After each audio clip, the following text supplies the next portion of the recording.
John, you're driving. You're driving your way toward the West Village, which is where you were instructed to go. West Village is a very upper-class district, really. Not the kind of place you tend to hang out in, to be honest. Very rare that you're sent out here. But, still, it's what Moses asked you to do. Moses told you. You need to go to this gambling den. On the corner of Green in the West Village. You need to go there now, tonight, because someone owes us. Someone owes us money. There's a couple. Names Brian and Lisa. They run a gambling den. It's been a front for one of our operations for, well, since time immemorial. And for whatever reason, they've decided they're not going to pay up. We've sent them friendly reminders. That's what Moses told you. We've sent them the occasional sternly worded letter. And indeed, we've sent them some of your breathing cousins. They're not paying up, so it's time to take things to a more serious level. Don't take anyone with you. This is your job alone. Can you handle that, John? Yes, of course, Uncle. Sure, that's fine. And that's how you departed ways. Now you're in the car, making your way there, wondering if you should have taken the subway.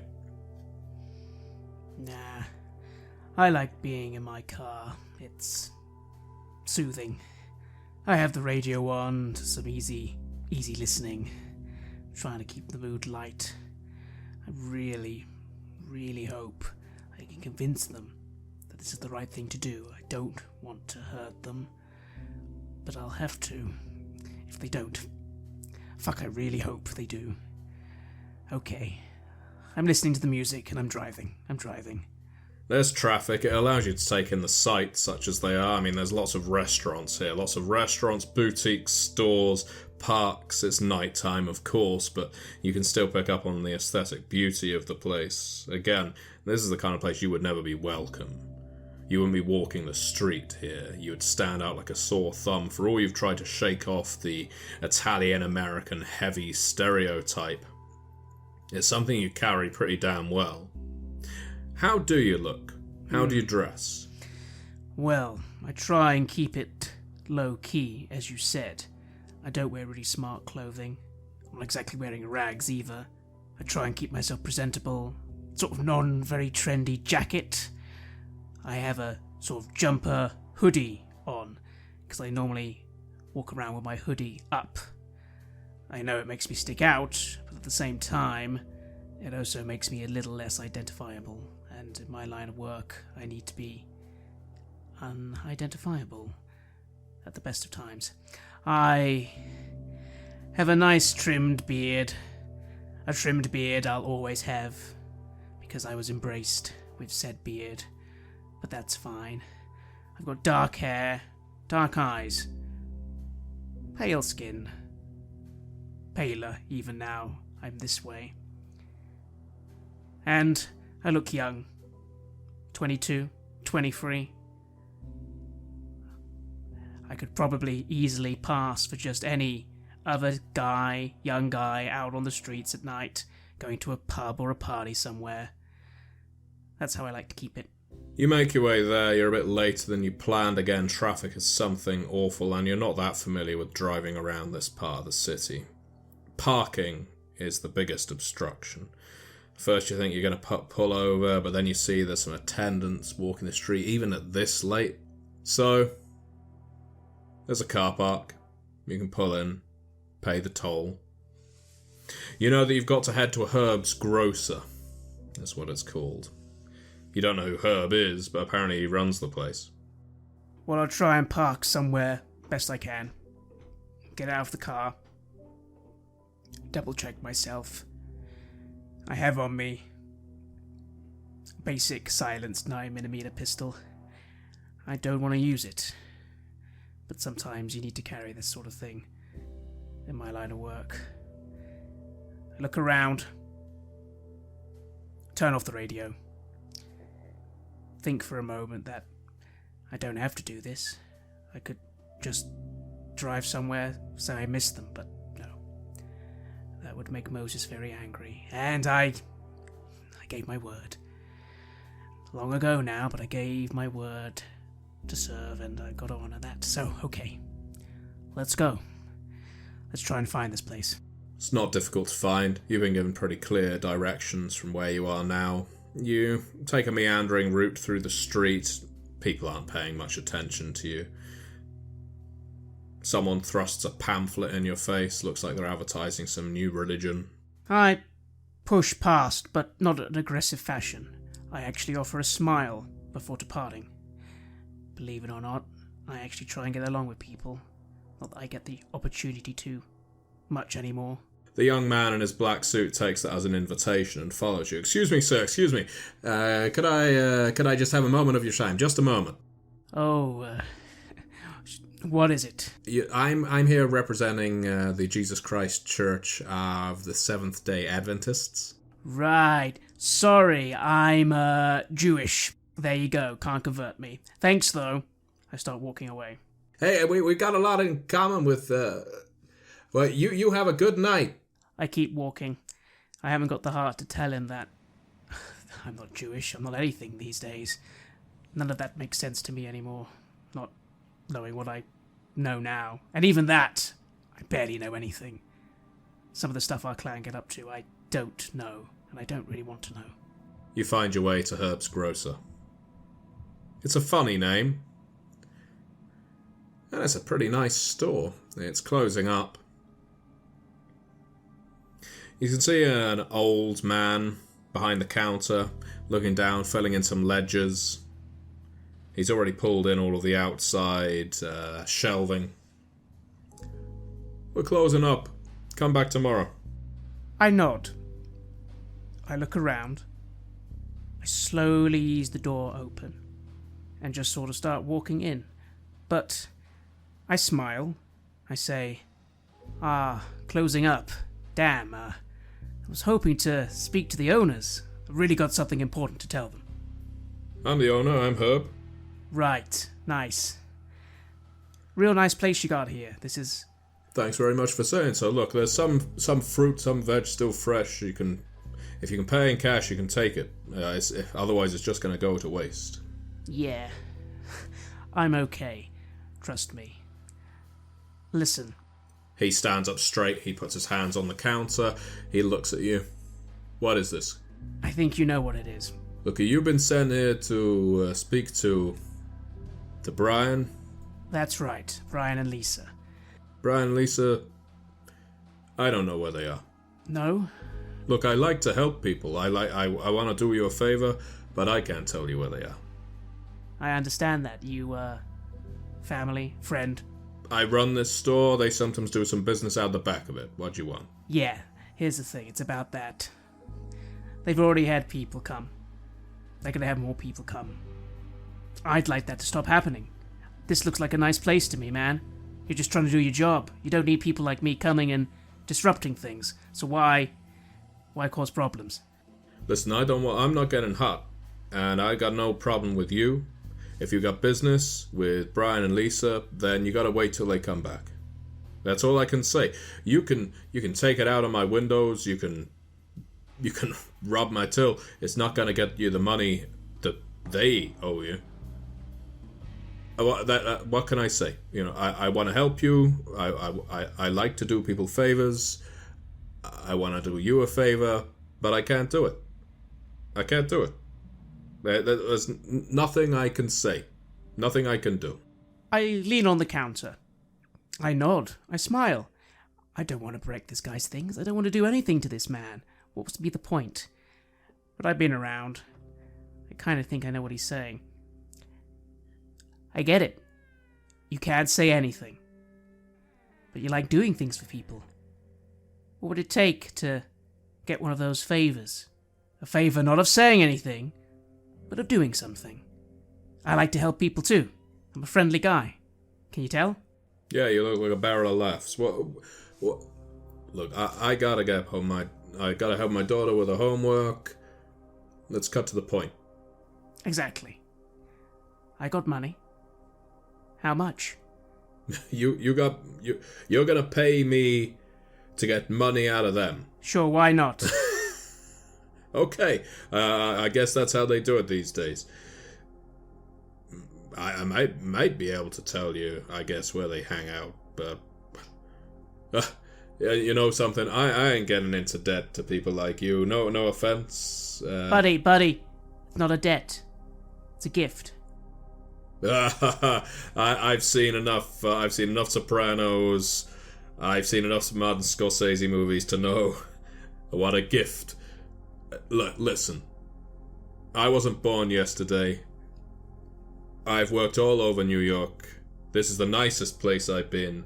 I'm not gonna mess it up by getting in debt to some...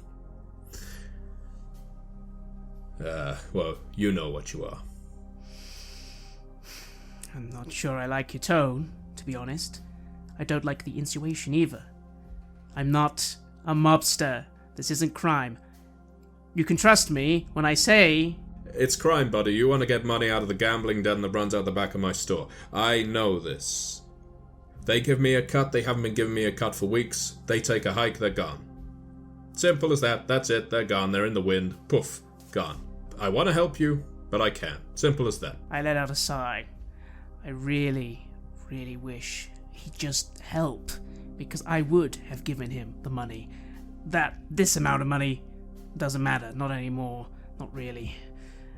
But fine. I reach into my coat and I say, you know, there's another way it can go down. It can go down real bad. So you could take some money that I'm not going to ask you to pay back, or it can go bad. And if you're wondering and thinking I wouldn't do it, I could assure you, I would. So please, come on. And I smile. I'm trying to actually be persuasive here, even though it's coming off as intimidating, I imagine. By all means, roll your manipulation and persuasion. That is 3 dice. 3 successes. He looks at your jacket, he looks where your hand is. He looks up into your eyes, he sees that there's nothing there but death. He frowns. You see the creases in his forehead deepen. He takes a small step back. His hands leave the counter. Okay, buddy, alright. I acted the big guy, I can see, alright. Fine. Look, I don't want to cross nobody. I'm not taking your money. I'm not taking your money, but...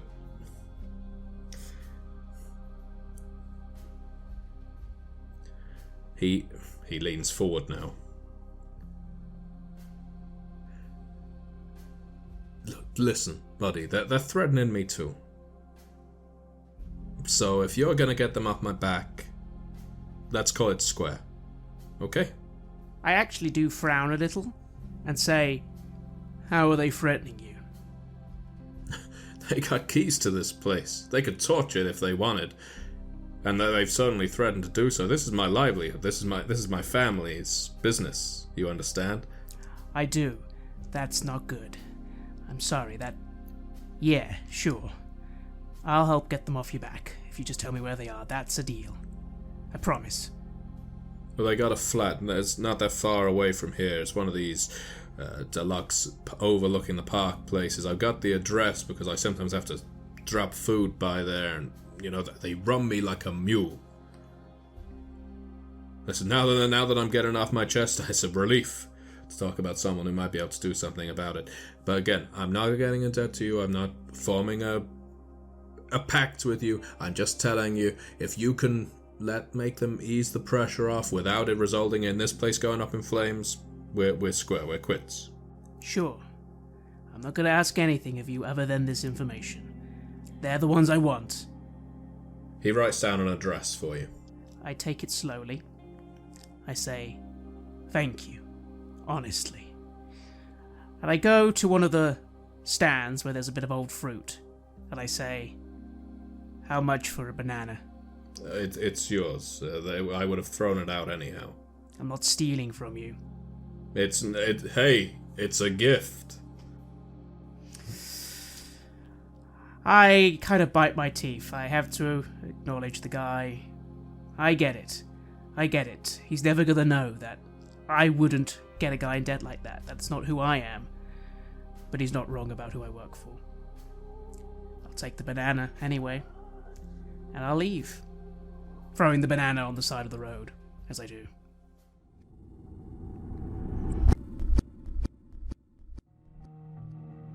Oh, Joey, did you bring the beer? The house party is in full swing. You got Jimmy there, Noah's there, Uncle Moses is there. There's a few family members, a few friends. You're around to watch the game on the TV. Everything's very relaxed. It's early evening. A little bit of light music in the background. The sun was out. It was a beautiful day. You were out running errands and you got a bit of heat on your shoulders, but it was a good day.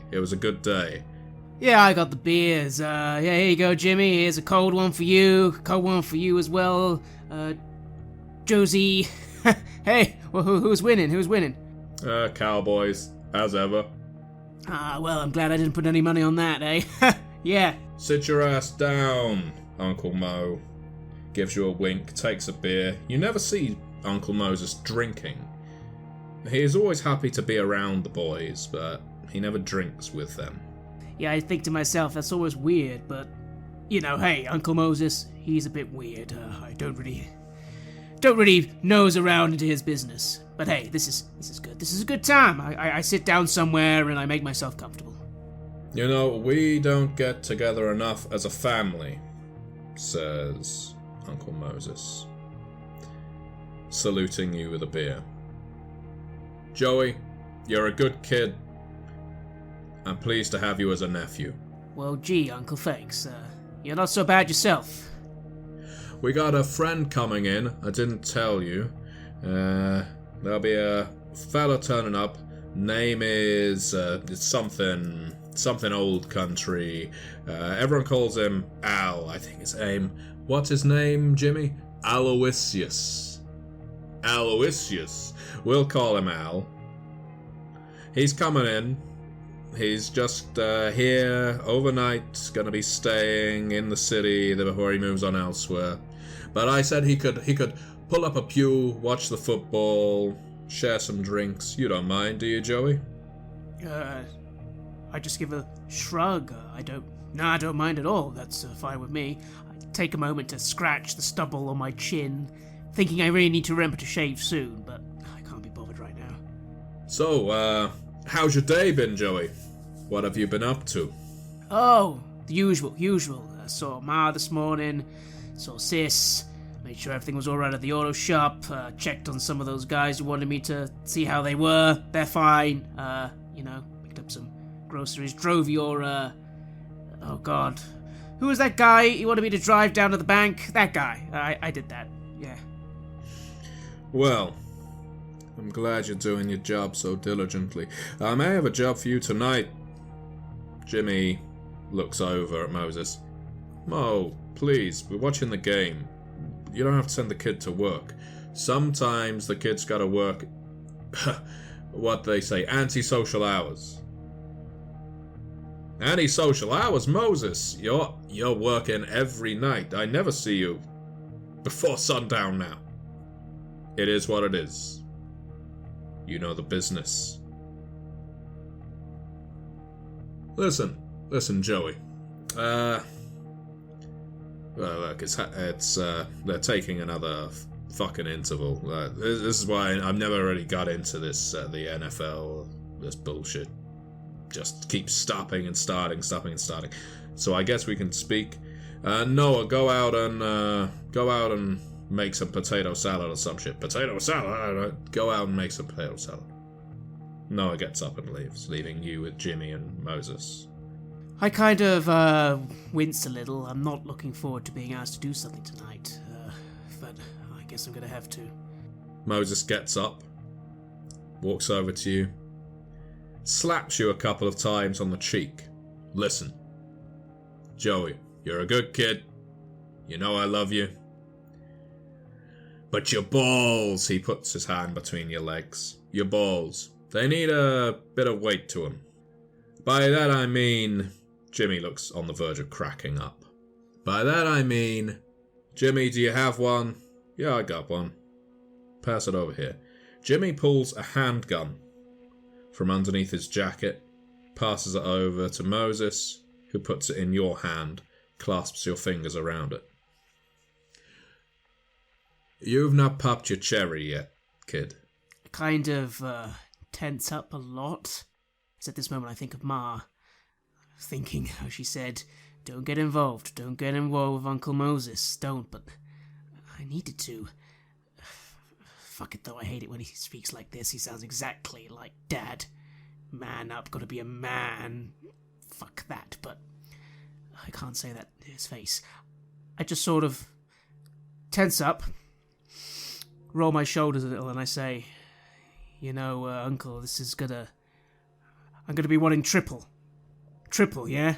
Oh, there. He puts his hand between your legs again. Those are the balls I'm talking about. That's it. Yeah, that you got the right idea. You ask, I mention that I might want you to clip somebody. You start asking for payment, and you start naming a price. That's the kind of attitude that's gonna get you made one day, my boy. Noah in the kitchen, he's my son. And you've never quite understood that. Their age difference has always looked a little too slim, but he's never going to have the makings of a good boy like you. And that's fine. Some people are good boys, some people do what needs to be done. You're one of those. You're one of the boys who can do what needs to be done. Now you're asking for payment. Good on you. Good on you. You got your priorities straight, buy your ma a new TV set, get a car serviced, whatever. How is your ma? I kind of tense up a little because I don't actually like talking about Ma to Moses, but I kind of just do a sort of bit of a smile. Hey, she's fine. Doing okay. Good. I know she doesn't like me. And that's okay. Yeah, but I always like to look out for her. Anyway, kid, he squeezes you around the shoulders. In fact, lower than the shoulders. His arm goes around your back and onto your biceps, and he gives you a squeeze that's a little too intimate to be paternal. I need you to pop your cherry tonight. Jimmy is laughing at you from the couch. He's gotta do it. He's gotta do it. Yeah, of course I am, Jimmy. Yeah, of course I am. Like I said, you make sure you make sure it's triple, Uncle, and yeah, sure. Like, who is it? Look at this kid, Jimmy. He's asking for triple. I hear him. He's asking for triple. This is it. Okay, kid. You're on the right track. This Aloysius, see, he's gonna be showing up here in an hour or two.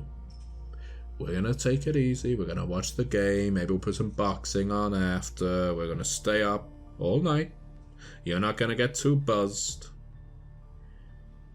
Now, Al... Well, without going too deeply into the business, because you don't want to know this kind of thing. He looks over at the kitchen. Noah hasn't emerged. The family is going one way. We, Podneska, we're going that way with them. Now, Al, he wants to go the other way. He's got it in his head that gotta stick to the old plan, that the new plan ain't gonna work, that certain deals we're making now that the family's bringing on some new old members, he's kicking up a fuss. And right now he thinks we're with him. But we're with the other guy. Yeah, sure. I nod. He's right, I don't understand most of what he's saying, but I get the gist. Okay, this guy's... It makes me feel a bit better, like, okay, he's just one of them. Because I'm not one of them, I know that in my heart. I'm not one of them. I'm gonna do this for a little more, and then I'll be done. I'll be done with it. Look, We tried talking to this guy, we tried making the offer sweeter, but there he goes, running his mouth saying, no, no, no. I remember the deal we made when we signed up to this. You don't go back on the family, you don't turn your back on the people who've been good to you, all that stuff. Well, as it happens, he's turning his back. By what he's doing, what he's saying, he ain't going with the tide, kid, and that just means he's gonna find he taps the top of his head, a new cavity up there. Yeah, I get it. He's not playing ball, so you gotta take care of him. That's fine. And now, me explaining this to you, I'm doing you a favor. I didn't need to tell you all of that. I'm doing that because I trust you. You understand? Yeah, sure, Uncle. I get it. I'm not gonna. There's a knock on the door. Oh. Well, unless someone ordered pizza, I guess he's here early.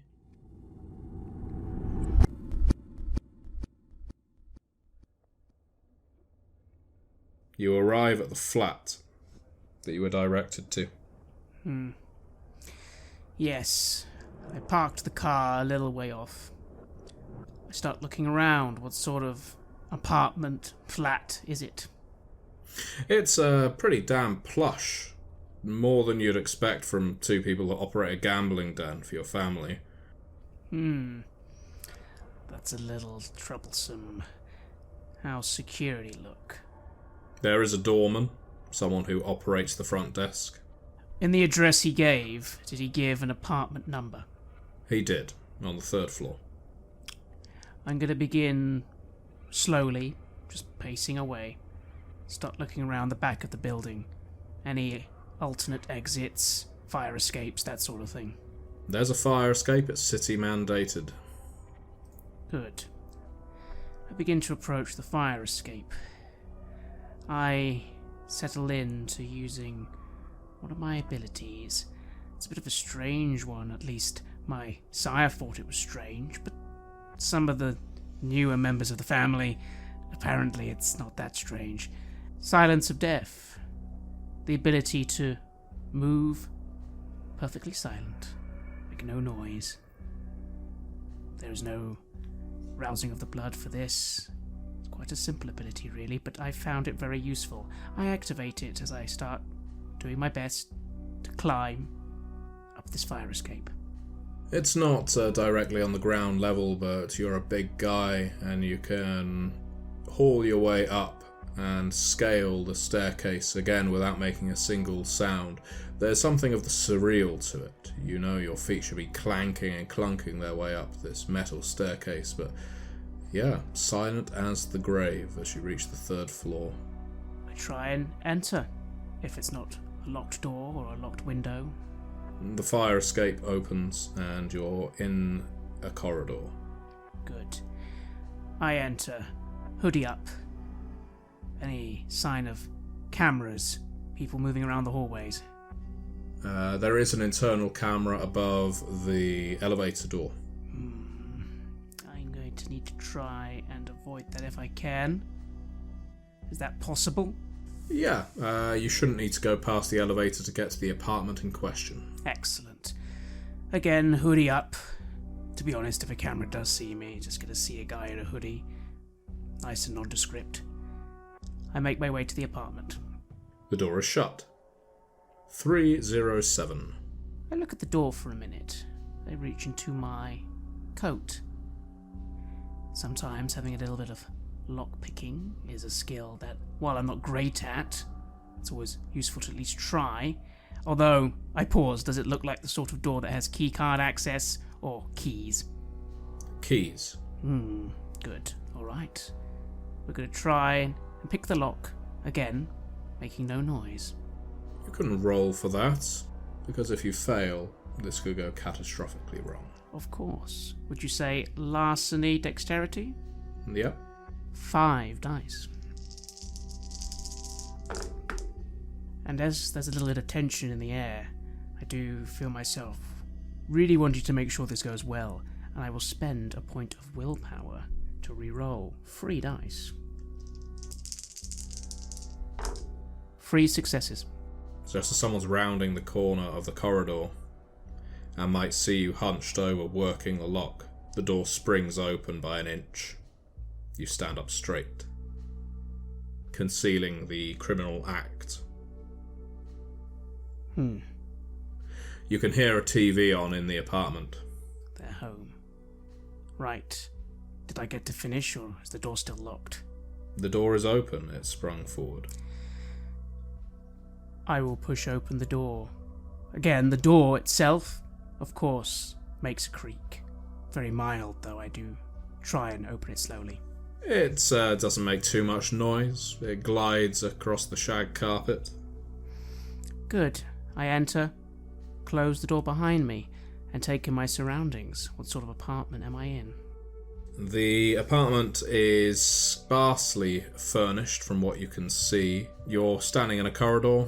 To the left, you think that's probably a doorway to a bathroom. To the right, doorway to a kitchen. And further on, you think there's going to be a door to a bedroom and to the living area. I'm going to try and be stealthy. Try and see if I can just sneak up on one of these individuals. Let's try... Okay, television. Maybe the living room. Let's try find that.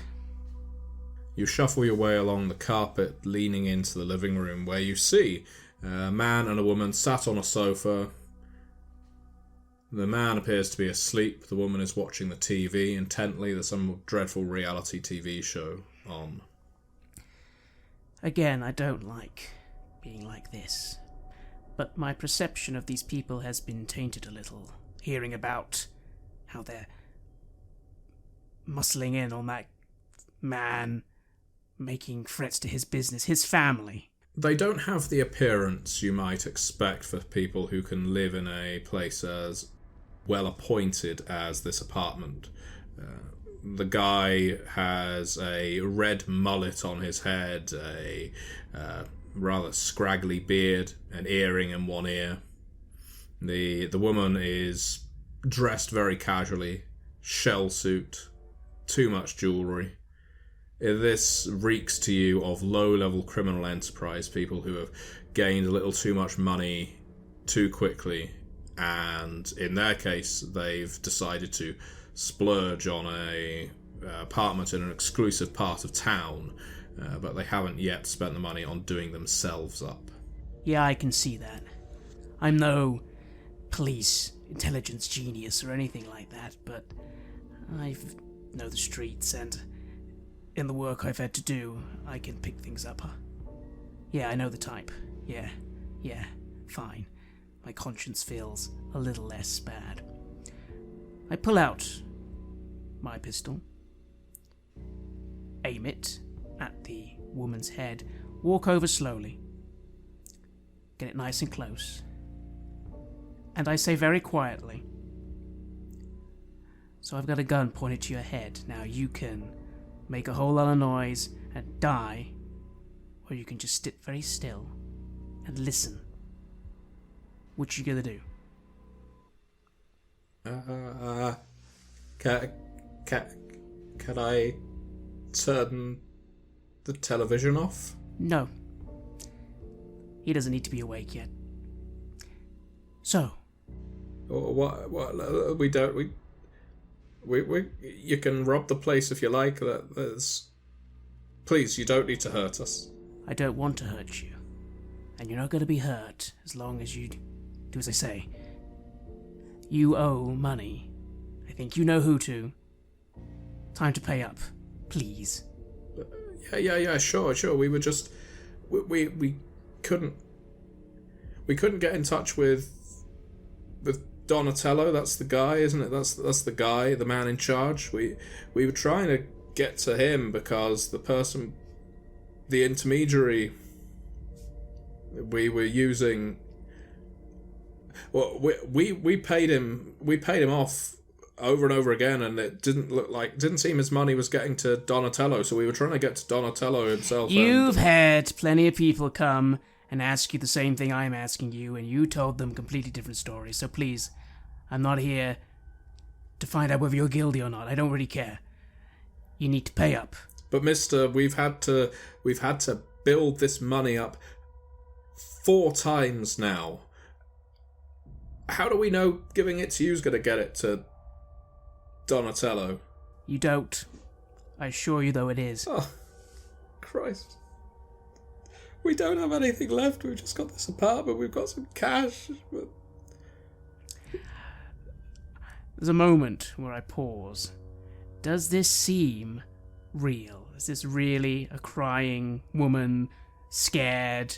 Because something seems a little off with the story I heard from the other guy. Do an insight and wits, please. 4 successes. Yeah, she's not being entirely honest. There's a vein of honesty, and in fact that may well be why the apartment is so sparsely furnished. It could well be that they've been selling things off, but she's definitely keeping something from you. Listen, I'm a nice guy, believe it or not. I don't want to kill you, or your husband. I really don't. But you're trying my patience.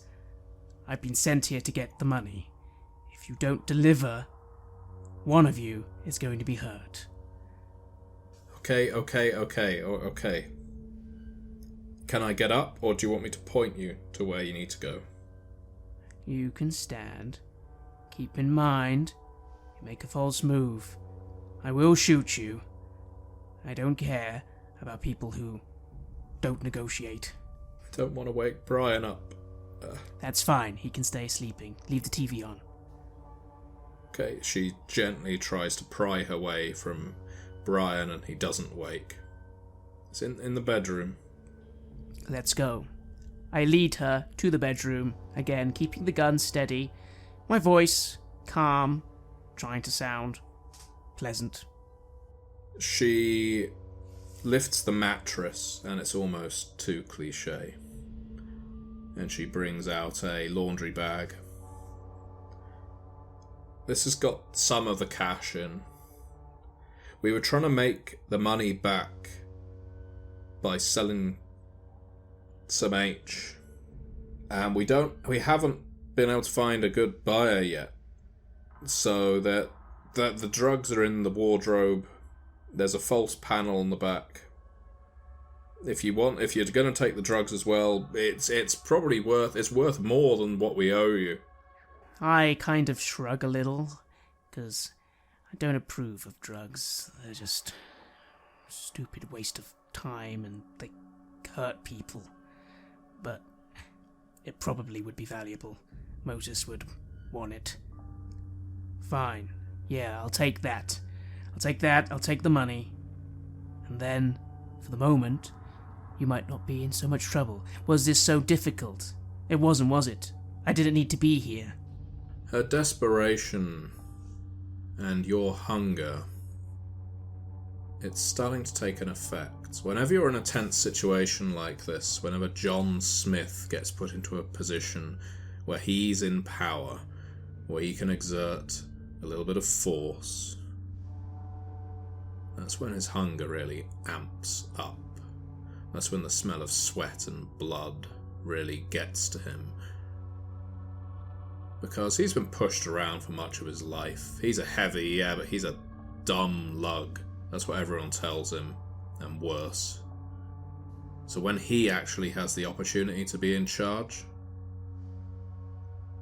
right now, hell, it's finder's choice. You could feed from her while her guy sleeps in the other room. You could feed from him, he might not even wake up. Well, maybe not. You know that your bite causes excruciating pain. Yes, I do. It's why they call me a bagger, because half the time I don't do that. I don't like doing that. I especially make sure I've never fed off anyone who didn't deserve it. Why are you looking at me like that, mister? Look, you've got the money, you've got the heroin, we've got nothing else. Yeah, I know. Look, and I try and curb it because, yeah, okay. she's been lying to me. She's no good, and this one time I keep trying not to be tempted, but the truth is those bloody blood bags, they just taste like nothing. And they cost a lot, don't they? They do. They do. Hell, it's only by a lot of luck on my end I've been able to keep a supply up, and of course Moses, and I've even made I've pissed off one or two of the people in charge of those sort of things, made an enemy or two. But no. This is a free meal. Roll to resist, please. What would you like me to roll? I think we're going to be going for resolve and composure. Because essentially it's a hunger frenzy. 3 successes. You can keep it down if you want. I can feel that little voice in the back of my head. But you could make that hunger almost completely go away. You're in control. Yes, I am. There's a moment where maybe she would have seen me, just my teeth, just sort of... just something happening, but I kind of close my mouth. I think of Mum. I think of her watching. She'd be devastated, and this woman, no, she's not worth it. Not now. Not now. Later. As I'm looking at the drugs, I go to the money. I start bagging things. I keep the gun on this woman. But I then do one thing. It does come to mind, and the hunger just sort of sits there waiting. There's one more thing. You know that guy who runs the business? That business, and you boss him around, you muscle in on him, yeah? You know who I'm talking about? Old guy. Yeah, Herb. Yeah. He's done. You're never gonna see him again. You're never gonna bother him ever again. Do I make myself clear? This is an order all the way from Donatello? What, we're supposed to just stop shaking him down? Yeah, you can move on elsewhere. Find a better avenue. You said yourself, finding it hard to find buyers. Find somewhere better. Fine, you know what? Fine. It was tapped out anyway. You look, you got what you came for. Just go. And that eases off that anger that she did as I asked. And I can hold it in. Good. And I turn to leave.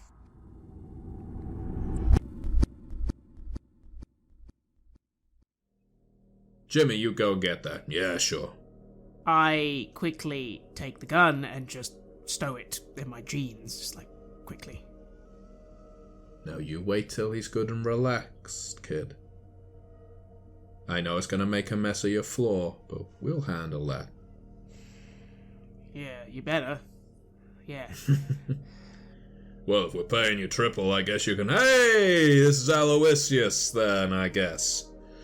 A tall, dark-skinned man. Black hair. Thick on top of his head. Sideburns, strangely. Gives a gentle nod to all of you. So this would be, and he points at you. Noah? No, that's Joe. Joe. And where's the boy? Where's Noah? He's in the kitchen making some potato salad. Potato salad. Nice. Good. Do you got any pasta? Any meatballs? Oh, what are we, stereotypes? Well, I come all this way. I expect certain food. Look, we can whip up some pasta. It won't take long. There's a sauce on the hob. Take a seat, Al. Do you want a drink? I'm good. I'm good without a drink right now. Yeah. You're the chief. Joe, could you grab the remote control? Put the volume up a little. I sigh as I get up.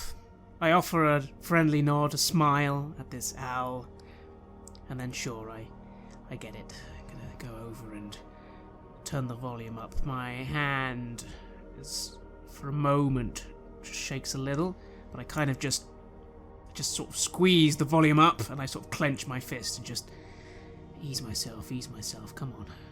Come on. Do you play cards, Al? No, I do not play cards. That's a shame. Joe, what's your family? Huh? Your family name, what is it? It's the same as, Moses is my uncle. Ah, you're another Pudaneska. Yeah, that's right, yeah. You know us? I know you. Okay, Pudaneskas. That's good. Maybe I will take a drink. Joe, get him a beer. I go to get him a beer. Get me something stronger. Guess I got a little bit of whiskey. Whiskey's good. Alright, sure. I go to the fridge, pull out the bottle of whiskey, half drunk already. You can see Noah as you go over to the fridge in the kitchen. He's just standing there at the looking morose. Oh, Joe, sorry, didn't see you come in. I try and offer a smile. You alright, Noah? Why are you skulking around in here? Nothing, I was thinking about something. It's fine. It's fine. You go back out. I'll join you all soon. He sends me in here to make potato salad. They don't even have any potatoes in here. I kind of frown in my mind, thinking, does he not want him in there when it happens? But that doesn't seem like Uncle Moses. No, Uncle Moses would want him in there. Fuck, why am I even doing this? I could just walk out. I could drop the gun in a sewer drain. But I think of the money, and I think of that last fucking thing my dad did. No, I go outside. I put the whiskey on the table. I give a glass. Here you go, Mr. Al. Enjoy the whiskey. Yeah. Thank you. And you don't leave. You don't bottle it. You don't chicken out. Hours pass. Al drinks the whiskey. He makes small talk, but he's not much of a conversationalist. Occasionally, Moses gives you a knowing look. Jimmy looks at you, a smirk on his face. Noah has re-entered, but he's looking very sad. The football comes to an end. By this point, Al is sinking further and further into the couch. You've been plying him very well with whiskey. I'm just glad it hasn't turned him aggressive. What's Joe, you get Al a nightcap. He nods at you. Yeah. Sure, I reach into my jeans. I feel the gun. I start to raise it. I've never shot anyone before, but I have handled a gun. It's the only bonding I ever do with my dad, ever since I was old enough. Take me to the shooting range. I'm thinking it's just like shooting a target, right? I'm pretty good at shooting a target. I just gotta steady it. But there's just a moment where I'm just pausing. Al turns around from his seat, saying, "Put some ice in." And then he makes eye contact with you, looking down at him, looking down the barrel of a gun at him. There's been some mistake? Please, Moses, fucking shoot him! Nothing you want to say, Moses, before he goes? Fucking shoot him! You see him getting up. I pull the trigger. Once, twice. As he's standing up, the first bullet hits him in the midsection. Definitely not optimal. But as you fire the second time, you hit him clean in the chest. You're not sure whether it's hit his heart, but it's knocked him to the ground. He crashes through the coffee table. Jimmy's there going and clapping his thigh. What about a third time? It's a charm. I kind of just... Put the dog out of his misery, Joe. For just a moment, I really think about would Jimmy fucking be smiling if I just shot him in the head? But no, I'll point at Moses. I'll say, sorry. Shoot him again. And Al collapses to the ground, dead. a hole almost square in his forehead. Moses stands up, walks over to you, claps you on the back. 3 shots, that's going to draw some attention. I'm going to be getting out of here now. You and Jimmy and Noah can clean this mess up. I'm feeling hungry. He looks down at the body. Joe, you ever tasted a man's blood before? Jimmy starts laughing again. What the... No. What the fuck? First step on being made, kid. He takes the gun out of your hands, puts it in his waistband. Go over to him. Go over to the body. Don't make me point the gun at you, Joe. I look a little incredulous for a moment, like, of all the things he'd say, what? But I just take a step. He ain't gonna do it, he ain't gonna do it, Mo. Take a step toward the body, Joey. I have this really tight feeling in my stomach all of a sudden, just thinking about what even I've just done, and how I was thinking it would be just like shooting a target, but it wasn't.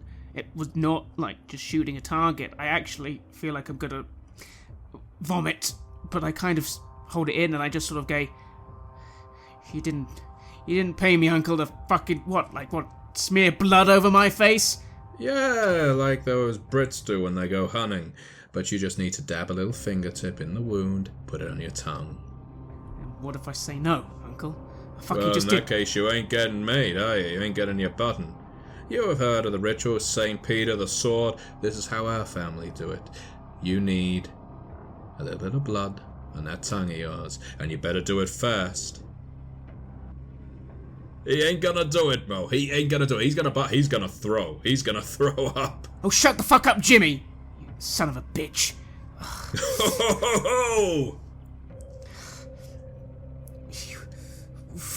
Listen, kid. Do it or don't. I've got places to be. What, if I don't do it, you're not gonna give me the money in the first place? Is that how it is, Moses? Maybe not. What you gonna do? Fuck. I go over. I cannot believe this. I'm kind of filled with a lot of anger, but everyone shut that fucking Jimmy up. And I'm worried that maybe this will be, if I don't do it now. Fuck, how did I let him get me into this? Like, now, if I don't do it, maybe I'm the one who takes the fall for this fucking guy. I lean down. I go to dab a finger. One of the holes in this guy's body. It doesn't look real anymore, in a way. It just looks like some sort of prop. A bleeding prop. I put the finger in. And I just sort of... What, I need to put it in my fucking mouth? What if he's got like a disease or something? Jimmy's leaning forward, apprehensive but excited. Moses is standing there, impatient. Noah looks terrified. I think for a moment, what would my sister think if she could see me now? But that's who I'm doing it for, right? It's just a bit of blood on the tongue. I put it on my tongue and I just... He did it! He fucking did it! I knew he'd do it!